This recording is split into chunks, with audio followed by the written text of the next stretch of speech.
Ladies and gentlemen, good morning. Let me begin by saying that I am humbled and honored by the opportunity to speak to you today. And I would first like to express my deepest gratitude to all of the faculty and administrators who have poured their heart and soul into making us better and more civilized people. To all of the parents who have devoted long years of their lives into what seems to be the world's most thankless job, at least in my parents' case. But most importantly, to the class of 2011, excuse me, for the vital role you all have played in my life and for the precious gift of your friendship. I'm not exactly sure how I should feel today. 13 years is a long time to be in one place. I can almost see myself on the first day of kindergarten. In fact, my fear is that there are people here today who might remember me from that time. For example, when at the age of 4 I came in to be interviewed for a spot in the kindergarten class, and I distinguished myself by throwing a chair at Taylor Thomas. I think Miss Berry was incredibly generous when she told my mom, you know, he's just not ready for kindergarten yet. So I came back the next year at the age of 5 for a second try, and of course I corrected my previous mistake by throwing up on the reading circle. Somehow they let me into the school that year, and they trusted that at some point I would become an upstanding member of the Brentwood community. I can't tell you I didn't have a couple of setbacks, 1 or 2 or 3 over time. When in 3rd grade, Dr. Cunyon had to give me a little talking to for stuffing saltine crackers into the back of Nurse Perlow's air purifier. And again in 6th grade, when I was suspended from riding the school bus for reasons I will never, ever admit to in public. By this point, I'm sure Mr. Berger is thinking, I cannot believe we let this kid be our commencement. But take heart. I am not as good as I could be, and I am not as good as I should be, but I am better than I used to be.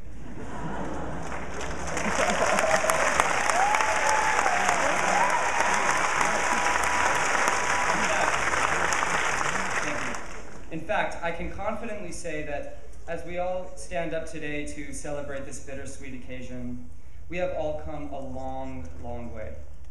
Because if I were to tell the story today of the class of 2011, I would tell the story of 118 incredibly talented, artistic, intelligent, passionate, and ambitious individuals who started out concerned mostly about themselves and unaffected by the personal struggles of their classmates, and who along the way learned the importance of friendship, empathy, and compassion. In 9th grade at school, we were all subjected to dirty looks from the seniors in the snack bar line, to naturalist Liz and her abnormal obsession with water, to slaving over freshman geometry, unless of course you were a nerd, in which case you took Miss Tori's honors classes. I don't know where she is. At home, we also showed many of the same struggles. We fought incessantly with our parents for just a little more freedom, worried about whom our roommate assignments would be on retreat, paid so much attention to who we should be friends with, as to sometimes forget who we actually were friends with. But what most of us didn't know was that we were not the only ones who shared these anxieties. That if we stopped thinking only about our own troubles and reached out to those who were having the hardest times, if we didn't fear each other's judgment as much as we did, if we didn't draw a line between ourselves and the weirdos or the strangers, we would all be the better for it. I suppose we just didn't know that we were all weirdos and we were all strangers. In sophomore year, we saw the advent of CC's and Mr. Cook. Thought we actually had some swag while we paid way too much for mediocre after parties. And wanted to rip our eyeballs out every time we looked at the periodic table or the Pythagorean theorem. That was for you, faculty. And privately, We all wondered what it would be like if we sat at the brown tables instead of the white tables in the North Quad. Or if we ate in the SLC or if we ate in the SLC at lunch. Or if we showed up to that party at which we probably wouldn't have been welcome. But while we knew that there were those among us who couldn't afford luxuries like a cell phone that the rest of us took for granted, while we knew that some of us were struggling with siblings' illnesses or watching our families fall apart, and while we knew that even those who seem to have it all may also suffer from heartache and regret, few of us had the maturity to extend a helping hand. Few of us had the insight to recognize that we were all looking for the same thing: a friend to laugh with, to cry with, and to trust. Now, I realize that these are universal issues among high school students. The world is full of nightmare stories from high school. For most people, it's a time that they would rather forget. And ours might have been that way too, but it wasn't. It wasn't because, unlike others, we managed to perceive each other's vulnerabilities and to recognize our own power to close those wounds. By junior year, we began to treat each other differently than we had before. For the first time, we stopped judging each other. We began to let go of the often inaccurate reputations that used to follow us to bed each night and out through the door each morning. We had our struggles during that tedious year of academic toil. The fear of messing up the SAT for the billionth time, of not having a high enough GPA, of coming up short in our parents' eyes. Our bonding began to take shape around our football and basketball games, around the satisfaction of no longer being an underclassman, and of course, around our developing but undying love of boba. Then came senior year, the year of endless college counseling and applications, of losing our off-campus privileges because we couldn't care less what Naviance was, and of almost doing our econ homework. Oh wait, I'm a second semester senior. But before all of that, yeah. Thanks, Mr. Mike. But before all of that, we had our senior retreat and our 6-hour campfire.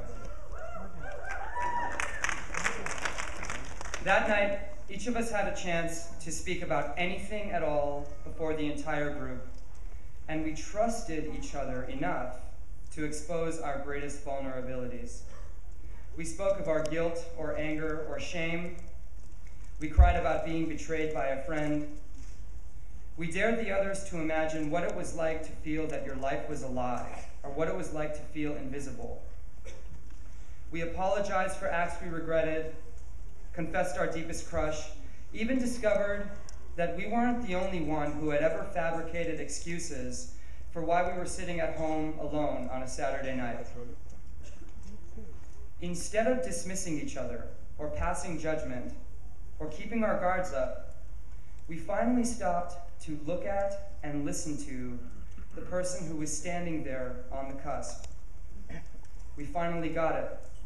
That just as we had once hurt each other, we could now heal each other. Just as we had once been cruel, we could now console. And at the end, we created FTC. We learned how incredibly difficult it is to be mean to someone once you truly know them. And we learned that no matter what lay behind or what lay ahead of us, we had each other. This is the core of our story. It's not only about all of our professional capabilities or our artistic talents. It's not only about our 38 applications to Brown University. It's not even about our superhuman consumption of Tycho. It's about the distances we have traversed in order to come together. It's about our ability to transgress the expected laws of high school and connect to each other with compassion in spite of where we once were. This, then, will be the gift that we take away from Brentwood and give to the world. Our understanding that the capacity for empathy and the ability to create lasting friendships are the most noble and rewarding qualities that we have as humans. It is true that for some of us, this understanding may have come too late. I know there are people here today who bore the brunt of so much of our carelessness or neglect. I know there are parts of this story we are not proud of. To those who have felt unloved or mistreated, who have hidden shyly in the corners and counted the days until you could leave Brentwood and start over, I'm sorry. It was not you who failed, it was we who learned too late. I hope that you will trust that your experience has served as a lesson for the rest. I hope that you will forgive. But my ultimate hope for all of us is that we continue to harness the gifts we bear for this world as we have done this year. Just close your eyes and think about signing our FTC poster. Think about the parties we threw just to be together.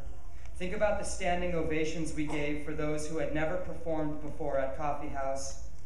Think about our wall of rejection where we refused to admit failure and instead inspired pride.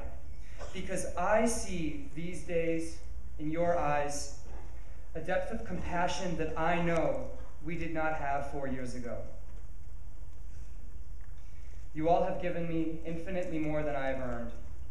When I was mistreated by girls, you reminded me never to forget my own value and worth. Very important lesson. Very important lesson. When I yelled at my parents and stormed out of my house, you all provided me a second home. And when I watched my original college dreams evaporate into thin air, as has happened for all of us, you all reminded me that I had never actually wasted a second of my time. For all of this, I thank you. And no matter what happens after today, remember this. Together, we wrote a story of hope and achievement and the human capacity for selfless giving. And together, we will continue to write the story of the class of 2011 with love and with compassion and with the courage we can draw from knowing that through trial and error, we always had each other and will always have each other. Thank you and cheers.